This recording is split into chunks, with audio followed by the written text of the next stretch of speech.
آگاہ ہو جاؤ کہ اللہ کے جو ولی ہیں، جو دوست ہیں، اولیاء اللہ، ان کے لیے نہ خوف ہے نہ حزن ہے۔ خوف کس بات کا؟ میں تجزیہ کر کے بتا چکا، ہوگا وہی جو میرا رب چاہے گا۔ کوئی شے نقصان نہیں پہنچا سکتی، لا حول ولا قوت الا باللہ۔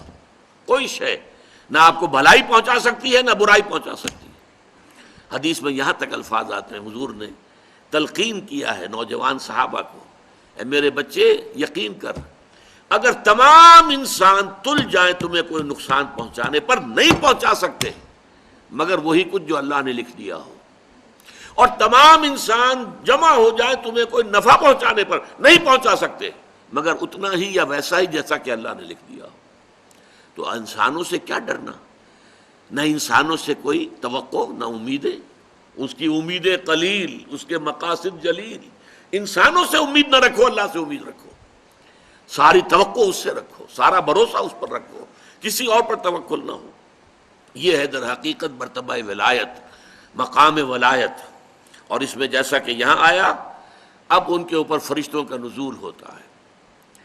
یہ فرشتے ہمیں محسوس نہیں ہوتے، لیکن یہ کیفیت جو بیان کی جا رہی ہے، اس کا احساس صاحب ایمان کو ہوتا ہے۔ وہ چاہے نظر نہ آئے فرشتے، اور فرشتوں کا قول چاہے ہم اپنے ان کانوں سے نہیں سنیں گے، فرشتوں کی بات سننے کے لیے دل کے کان ہیں۔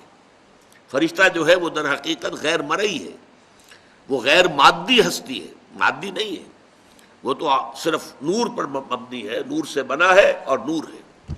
لہذا ان کا تنزل ہوتا ہے، وہ کیا کہتے ہیں؟ اللہ تخافوا ولا تحزنوا، وہی نتیجہ، الا ان اولیاء اللہ لا خوف علیہم ولا هم یحزنون۔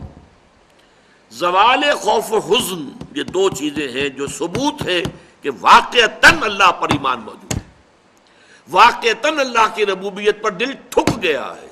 اگر دل پریشان ہے، یہ میرا نقصان کر دے گا، یہ مجھے تکلیف پہنچا دے گا، یہ میرا یہ کر دے گا، وہ میرا وہ کر دے گا، اس سے میری یہ بات بن جائے گی، وہ مجھے یہ فائدہ پہنچا سکتا، لیکن کہتا ہے دعویٰ یہ ہے کہ اللہ پر ایمان ہے میرا، تو یہ در حقیقت یہ دونوں چیزیں ایک دوسرے کی بالکل متضاد۔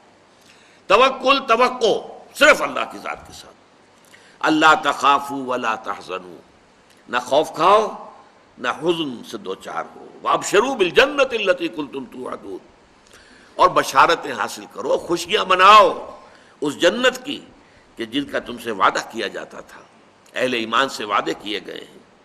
وَلَكُمْ فِيهَا نَحْنُ أَوْلِيَاؤُكُمْ فِي الْحَيَاةِ الدُّنْيَا وَفِي الْآخِرَةِ، ہم تمہارے ساتھی ہیں، مددگار ہیں، پشت پناہ ہیں، حمایتی ہیں، دنیا کی زندگی میں بھی آخرت میں بھی۔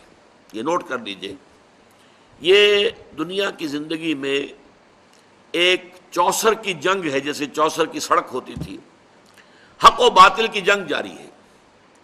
حق و باطل کی ایک جنگ ہمارے اندر ہے، ایک طرف ہمارا نفس امارہ ہے جو برائی کی طرف ہمیں دھکیلتا ہے، ایک طرف ہمارے اندر روح ربانی ہے، وَنَفَخْتُ فِيهِ مِن رُوحِي، وہ ہمیں خیر کی طرف، بھلائی کی طرف، بلندی کی طرف کھینچتی ہے۔ ایک کشاکش جو ہے ہمارے اندر ہے، کچھ کشاکش باہر چل رہی ہے۔ ہمارے اس نفس کو تقویت دینے کے لیے، اسے مشتعل کرنے کے لیے یہ شیاطین جن موجود ہیں۔ الذی یوسوس فی صدور الناس من الجنۃ والناس، حضور نے فرمایا کہ جب قلب غافل ہوتا ہے اللہ کی یاد سے تو شیطان اپنی تھوتنی لگا دیتا ہے دل کے ساتھ اور پھونکے مارتا ہے اس کے اندر، مشتعل کرتا ہے۔ جو حیوانی جذبات ہیں، جو انسان کے سفلی جذبات ہیں، اڈ اور لبیڈو کے جو تقاضے ہیں، انہیں مشتعل کرتا ہے، ایکسائٹ کرتا ہے، تاکہ وہ مشتعل ہو کر اور وہ انسان کے جو ہے اس وقت ہوش اور حواس کے اوپر غالب آ جائے۔ اس کے مقابلے میں فرشتے ہیں غیر مرئی، فرشتے جو ہیں وہ ہمیں روحانی طور پر تقویت پہنچاتے ہیں۔ ہمارے اندر کا جو خیر ہے، جیسے کہ ہمارے اندر کا شر، نفسانیت، اس کو تقویت پہنچانے والے شیاطین جن باہر موجود ہیں جو نظر نہیں آتے۔ اسی طریقے سے ہمارے اندر کا خیر، روحانیت، اس روحانیت کو تقویت پہنچانے والے ملائکہ ہیں جو خارج میں موجود، وہ بھی نظر نہیں آتے، یہ بھی غیر مرئی، وہ بھی غیر مرئی۔ مرئی لوگوں کے اندر بھی جو انسان ہیں، خیر کی طرف بلانے والے بھی ہیں، شر کی طرف بلانے والے بھی ہیں۔